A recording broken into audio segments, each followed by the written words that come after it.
ഈ തെരഞ്ഞെടുപ്പ് BJPയുടെ തെരഞ്ഞെടുപ്പായിരുന്നു. BJPക്ക് വേണ്ടിയുള്ള തെരഞ്ഞെടുപ്പാണ്. BJP നേതൃത്വം നൽകുന്ന ഒരു പുതിയ കേരളത്തിൻ്റെ സൃഷ്ടിക്ക് വേണ്ടിയുള്ള തെരഞ്ഞെടുപ്പായിരുന്നു.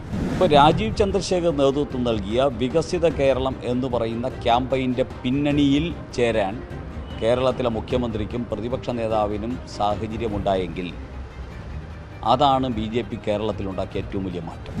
വോട്ടിംഗ് ശതമാനം വർദ്ധിച്ചതിൻ്റെ പിന്നിൽ മറ്റൊരു കാര്യം കൂടെ ഉണ്ട്.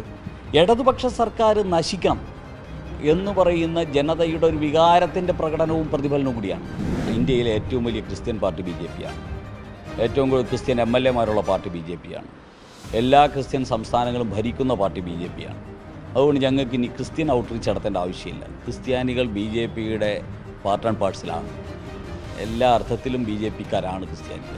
മുത്തലാഖ് നിരോധനമൊക്കെ വന്നതോടുകൂടി BJPയിലേക്ക് വരാൻ ആഗ്രഹിക്കുന്ന മുസ്ലിം സഹോദരിമാരുണ്ട്. ഇവരെല്ലാം BJPക്ക് വോട്ട് ചെയ്യുന്നേ. ഞങ്ങൾക്ക് ഇനി മുസ്ലിം സമൂഹത്തിൻ്റെ മുമ്പിൽ ഞങ്ങൾക്കൊരു പുതിയ ഇൻട്രൊഡക്ഷൻ ആവശ്യമില്ല. നമസ്കാരം. ചരിത്രത്തിലെ ഏറ്റവും വലിയ പോളിംഗ് ശതമാനമാണ് ഇക്കഴിഞ്ഞ ദിവസം സംസ്ഥാനത്ത് രേഖപ്പെടുത്തിയത്. ഇത് BJPക്ക് ഏതെങ്കിലും രീതിയിൽ ഗുണം ചെയ്യുമോ? അതുകൂടാതെ SIR വന്നതിന് ശേഷമുള്ള ആദ്യ നിയമസഭാ തിരഞ്ഞെടുപ്പാണ് ഇത്. എന്തായാലും വരും നാളുകളിൽ BJPയുടെ രാഷ്ട്രീയ ഭാവി എന്താകും? പുതിയ BJPയുടെ MLAമാർ ഉണ്ടാകുമോ? നിരവധി ചോദ്യങ്ങളാണ് ഉയർന്നു വരുന്നത്. ഈ ഒരു സാഹചര്യത്തിൽ ഇന്ന് മറുനാടനോട് പ്രതികരിക്കുകയാണ് BJPയുടെ സംസ്ഥാന ജനറൽ സെക്രട്ടറിയായ അഡ്വക്കേറ്റ് S. സുരേഷ്. ചരിത്രത്തിലെ ഏറ്റവും വലിയൊരു പോളിംഗ് ശതമാനമാണ് ഇക്കഴിഞ്ഞ ദിവസം രേഖപ്പെടുത്തിയത്. BJP ഇത് ഗുണം ചെയ്യുമോ? എങ്ങനെയാണ് വിലയിരുത്തുന്നത്? ഏതൊരു സംശയം വേണ്ട. ഈ തെരഞ്ഞെടുപ്പ് BJPയാണ് താരം. കാരണം ഇതിൻ്റെ അജണ്ട നിശ്ചയിച്ചത് BJPയാണ്. ഈ തെരഞ്ഞെടുപ്പ് രാഷ്ട്രീയം മുന്നോട്ട് കൊണ്ടുപോയത് BJPയാണ്.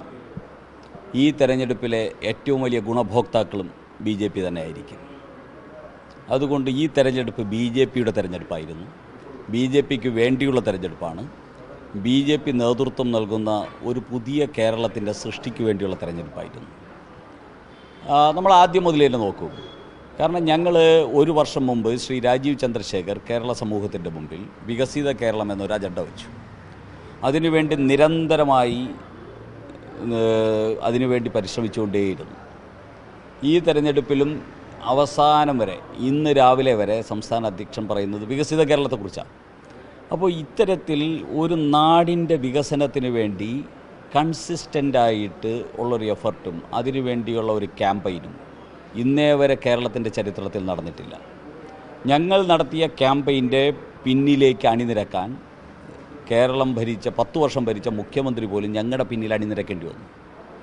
VD സതീശന് പോലും ഈ 35 വർഷത്തോളം കേരളം ഭരിച്ച കോൺഗ്രസ്സിന് ഞങ്ങളുടെ പിന്നിൽ അണിനിരക്കേണ്ടി വന്നു.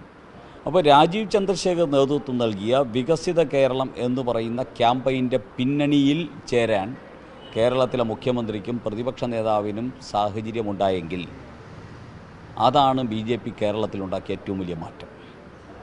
SIRന് ശേഷമുള്ള ആദ്യ തെരഞ്ഞെടുപ്പ് കൂടിയാണിത്. നിയമസഭാ തെരഞ്ഞെടുപ്പാണ്. അത് ഗുണം ചെയ്തിട്ടുണ്ടോ? എങ്ങനെയാണ്? SIRനെതിരെ ഇവിടെ ആരൊക്കെയാണ് ബഹളം ഉണ്ടാക്കിയത്? ജമാഅത്ത് ഇസ്ലാമി, SDPI, കോൺഗ്രസ്, CPM എല്ലാവരും SIRനെ നശിപ്പിച്ചു കളയും, തകർത്ത് കളയും. SIR കേരളത്തിൽ നടപ്പാക്കാൻ പറ്റില്ല എന്നൊക്കെ പറഞ്ഞ് ഇങ്ങനെ പുറപ്പുറത്ത് കയറിയെന്ന് കൂകി വിളിക്കുകയില്ലായിരുന്നോ? ഇപ്പോൾ എന്താ ഈ റിസൾട്ടിൻ്റെ ഫലം? ഈ തെരഞ്ഞെടുപ്പ് കഴിഞ്ഞപ്പോൾ ഉള്ള കാരണം എന്താ? ഏറ്റവും കൂടുതൽ വോട്ടിംഗ് ശതമാനം നടന്നൊരു തെരഞ്ഞെടുപ്പാണ്. ഇത് SIRൻ്റെ വിജയമാണ്. ആ SIR നടപ്പാക്കാൻ വേണ്ടി രാഷ്ട്രീയ ഇച്ഛാശക്തി ഗവൺമെൻറ് കാണിച്ചത് കൊണ്ടാണല്ലോ ഇലക്ഷൻ കമ്മീഷനെ നടപ്പാക്കാൻ പറ്റിയത്. അപ്പോൾ അതുകൊണ്ട് അതും BJPയുടെ ഒരു നേട്ടം തന്നെയാണ്. BJPയുടെ കേന്ദ്ര സർക്കാരിൻ്റെ നിശ്ചയദാർഢ്യത്തിൻ്റെ നേട്ടമാണ് ഇത്രയും വലിയ ഒരു ടേൺ ഔട്ട് ഉണ്ടായത് ഇലക്ഷനിൽ. അപ്പോൾ അതും ഞങ്ങൾ പോസിറ്റീവായിട്ട് കാണുന്നു. അതോടൊപ്പം തന്നെ ഈ വോട്ടിംഗ് ശതമാനം വർദ്ധിച്ചതിൻ്റെ പിന്നിൽ മറ്റൊരു കാര്യം കൂടെ ഉണ്ട്. ഇടതുപക്ഷ സർക്കാർ നശിക്കണം എന്ന് പറയുന്ന ജനതയുടെ ഒരു വികാരത്തിൻ്റെ പ്രകടനവും പ്രതിഫലനവും കൂടിയാണ്. ഇടതുപക്ഷം മാത്രമല്ല, ഞങ്ങൾ പറയുന്നത് ഈ രണ്ട് മുന്നണികളും നശിക്കണം എന്നാഗ്രഹിക്കുന്ന ജനതയുടെ വികാരവും കൂടെ വോട്ടായിട്ട് വന്നിട്ടുണ്ട്. അതുകൊണ്ടാണ് ഞാൻ പറഞ്ഞത് ഈ തെരഞ്ഞെടുപ്പ് BJPയുടെ തെരഞ്ഞെടുപ്പായിരുന്നു. ഇനി രണ്ട് മുന്നണികൾ മാത്രമാണ് സംസ്ഥാനത്ത് ഉണ്ടാവുക എന്ന് സംസ്ഥാന അധ്യക്ഷൻ പറയുകയുണ്ടായി. അത് യാഥാർത്ഥ്യമാകുമോ? എങ്ങനെയാണ് വിലയിരുത്തുന്നത്? ഇപ്പോഴും രണ്ട് മുന്നണി മാത്രമേ ഉള്ളൂ. ബി ജെ പി നേതൃത്വം നൽകുന്ന NDA മുന്നണിയും ബി ജെ പിക്കെതിരായിട്ടുള്ള LDF, UDF, SDPI, Jamaat Islami. ഇതാണ് ഇപ്പോഴത്തെ മുന്നണി. ഇപ്പോൾ അത് അവർ പരസ്പരം സമ്മതിക്കുന്നില്ല എന്ന് മാത്രമേ ഉള്ളൂ. ഈ തെരഞ്ഞെടുപ്പ് കഴിയുമ്പോൾ അവർ സമ്മതിച്ചാലും ഇല്ലെങ്കിലും അവർ ഒരു മുന്നണിയാകും. ബി ജെ പി നേതൃത്വം നൽകുന്ന NDA മുന്നണി കേരളത്തിലെ പ്രബലമായ ഒരു ശക്തിയായി, കേരളത്തിൻ്റെ ഭാവി ഭാഗധേയം നിശ്ചയിക്കുന്നൊരു ശക്തിയായി മാറും. അങ്ങനെ മാറുന്ന സമയത്ത് അവർക്ക് കരണീയമായിട്ടുണ്ടാവുക ഒരുമിച്ച് നിൽക്കുക മാത്രമേ സാധിക്കൂ. കാരണം അറിയാലോ, ഇന്ത്യയിൽ എവിടെയൊക്കെയാണോ ബി ജെ പി ഒന്നാം സ്ഥാനത്ത് വന്നിട്ടുള്ളത് അവിടെയൊന്നും ബി ജെ പിക്കെതിരായിട്ട് രണ്ട് മുന്നണിയില്ല, ഒറ്റ മുന്നണിയേ ഉള്ളൂ, ഇന്ത്യ മുന്നണി. എവിടെയൊക്കെയാണോ ബി ജെ പി രണ്ടാം സ്ഥാനത്ത് വന്നിട്ടുള്ളത് അതും അവിടെയും ബി ജെ പിക്കെതിരായിട്ട് ഇന്ത്യ മുന്നണിയേ ഉള്ളൂ. അതുപോലെ കേരളത്തിൽ ബി ജെ പി ഒന്നാം സ്ഥാനമാണെങ്കിലും രണ്ടാം സ്ഥാനമാണെങ്കിലും ഏത് സ്ഥാനത്താണോ വരുന്നത് അതിന് ബദലായിട്ട് അപ്പുറത്ത് ഇന്ത്യ മുന്നണി മാത്രമേ കാണുള്ളൂ. അത് തന്നെ കേരളത്തിൽ സംഭവിക്കും. പാലക്കാട്ടെ ഈ ഒരു സംഭവവും അതുകൂടാതെ കിറ്റ് വിവാദം ഇത്തരത്തിലുള്ള എല്ലാം തന്നെ ബി ജെ പിയുടെ വിജയത്തെ ഈ തെരഞ്ഞെടുപ്പിൽ ബാധിക്കും. എങ്ങനെയാണോ? പാലക്കാട് സംഭവം ദൗർഭാഗ്യകരമാണ് എന്ന് ഞാൻ പറയുമ്പോൾ അതിൻ്റെ അർത്ഥം ഞാൻ പലയിടത്തും സൂചിപ്പിച്ചതുപോലെ ഒരു അമ്മ, എനിക്ക് തോന്നുന്നു ആ അമ്മയ്ക്ക് 80 വയസ്സിലേറെ പ്രായമുണ്ട്. ആ അമ്മയ്ക്ക് മരുന്ന് വാങ്ങാൻ പൈസയില്ല എന്ന് അവരുടെ അടുക്കലേക്ക് വരുന്ന ആൾക്കാരോട് എല്ലാവരോടും പറയുകയാണ്.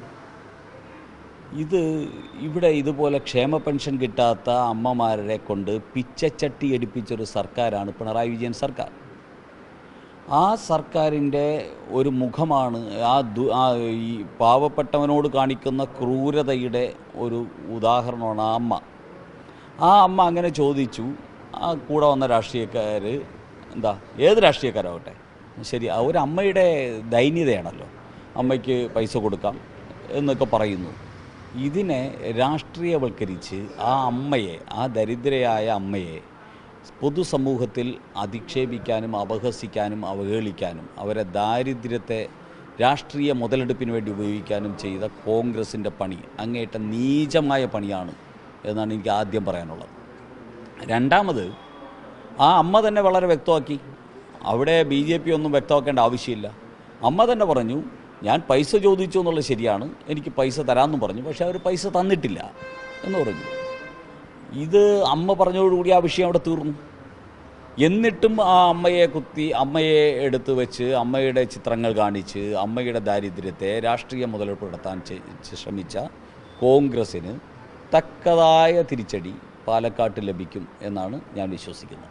ബി ജെ പി ഇതിനു മുൻപ് ക്രിസ്ത്യൻ ഔട്ട്റീച്ച് പ്രോഗ്രാമുകളെല്ലാം തന്നെ നടത്തിയിട്ടുണ്ട്. ഇതിന് പിന്നാലെ മുസ്ലിം ഔട്ട്റീച്ച് പ്രോഗ്രാമും നടത്തിയിട്ടുണ്ട്. അത് നടത്തിയപ്പോൾ ചില റിപ്പോർട്ടുകൾ പുറത്തു വന്നത് ഈ മുസ്ലിം ഔട്ട്റീച്ച് പ്രോഗ്രാം പാളി എന്നുള്ളതാണ്. അത് പാളി എന്ന് വിശ്വസിക്കുന്നുണ്ടോ? മുസ്ലിം വോട്ടുകൾ ഈ തെരഞ്ഞെടുപ്പിൽ ബി ജെ പിക്ക് നേടുവാൻ സാധിച്ചിട്ടുണ്ടോ? എങ്ങനെയാണ് നോക്കിക്കാണുന്നത്? ഈ ക്രിസ്ത്യൻ ഔട്ട്റീച്ച് ഇനി ഞങ്ങൾ നടത്തേണ്ട ആവശ്യമില്ല. കാരണം ക്രിസ്ത്യാനികൾ ഇന്ന് ഇന്ത്യയിലെ ഏറ്റവും വലിയ ക്രിസ്ത്യൻ പാർട്ടി ബി ജെ പിയാണ്. ഏറ്റവും കൂടുതൽ ക്രിസ്ത്യൻ MLA-മാരുള്ള പാർട്ടി ബി ജെ പിയാണ്. എല്ലാ ക്രിസ്ത്യൻ സംസ്ഥാനങ്ങളും ഭരിക്കുന്ന പാർട്ടി ബി ജെ പിയാണ്. അതുകൊണ്ട് ഞങ്ങൾക്ക് ഇനി ക്രിസ്ത്യൻ ഔട്ട്റീച്ച് നടത്തേണ്ട ആവശ്യമില്ല. ക്രിസ്ത്യാനികൾ ബി ജെ പിയുടെ പാർട്ട് ആൻഡ് പാർട്സിലാണ്. എല്ലാ അർത്ഥത്തിലും ബി ജെ പിക്കാരാണ് ക്രിസ്ത്യാനികൾ. പക്ഷേ ചോദ്യം വളരെ പ്രസക്തമാണ്. മുസ്ലിം സമൂഹത്തിൻ്റെ ഇടയിൽ എത്താൻ വേണ്ടി ഞങ്ങൾക്കൊരു പ്രത്യേക പരിശ്രമം ഇനിയും ആവശ്യമാണ്.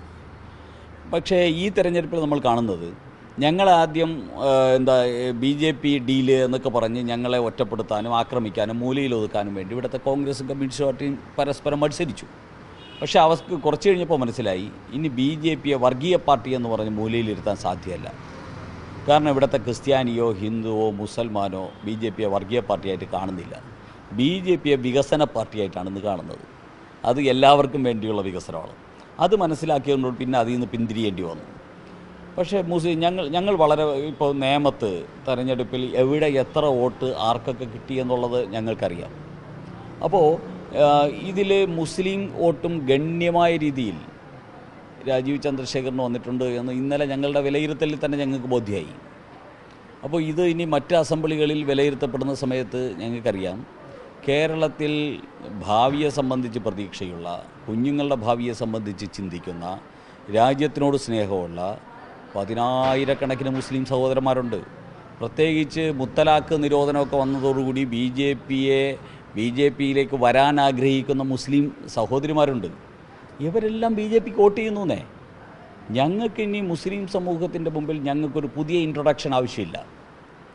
മുസ്ലിം സമൂഹം പതുക്കെ ആണെങ്കിലും ബി ജെ പിയുമായിട്ട് അടുത്തുകൊണ്ടിരിക്കുന്നു. അതിനെ കൂടുതൽ അടുപ്പിക്കുന്നതിന് വേണ്ടിയുള്ള പ്രത്യേക പരിശ്രമം ഞങ്ങൾ നടത്തും. അതിൽ ഞങ്ങൾ വിജയിക്കുമെന്നുള്ള കാര്യത്തിലും സംശയമൊന്നും വേണ്ട. നിലവിൽ വിജയം ഉറപ്പിച്ച മണ്ഡലങ്ങൾ ഉണ്ടോ, നിയമം ഉൾപ്പെടെ? തീർച്ചയായിട്ടും ഞങ്ങൾ വിജയം ഉറപ്പിച്ച മണ്ഡലങ്ങൾ നിരവധിയുണ്ട്. പക്ഷേ അതിനെ സംബന്ധിച്ച് ആധികാരികമായിട്ട് പറയാൻ സാധിക്കുക കുറച്ച് ദിവസം കൂടെ എടുക്കും.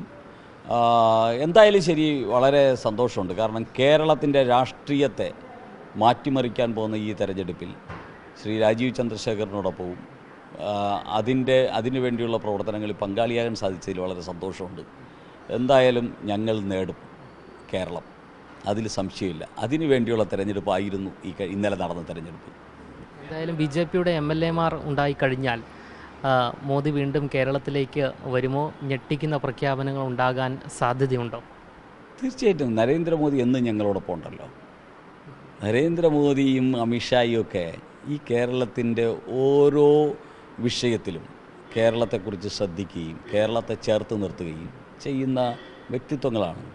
അദ്ദേഹത്തിൻ്റെ നിർദ്ദേശങ്ങളും അദ്ദേഹത്തിൻ്റെ അഭിപ്രായങ്ങളും ഒക്കെ ഞങ്ങൾ അക്ഷരപ്രതി കേരളത്തിൽ നടപ്പാക്കിക്കൊണ്ടിരിക്കുകയാണ്.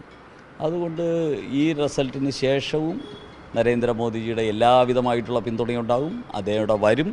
അദ്ദേഹം നമുക്ക് കേരളത്തിന് വേണ്ടതെല്ലാം തരും. അതെല്ലാം ഞങ്ങൾ നേടിയെടുക്കും, ഏതൊരു സംശയമില്ല. എന്തായാലും കേരളത്തിൽ BJPയുടെ MLA-മാർ ഉണ്ടായിക്കഴിഞ്ഞാൽ നരേന്ദ്രമോദി വീണ്ടും വരുമെന്ന സൂചനയും എസ് സുരേഷ് നൽകുന്നു. അതുകൂടാതെ വൻ പ്രഖ്യാപനങ്ങൾ കേരളത്തിനായി ഉണ്ടാകുമെന്നുള്ള സൂചനയും അദ്ദേഹം നൽകുകയാണ്. ക്യാമറമാൻ അഖിൽ അശോകിനൊപ്പം അമൽ രുദ്ര, മറുനാടൻ മലയാളി, തിരുവനന്തപുരം.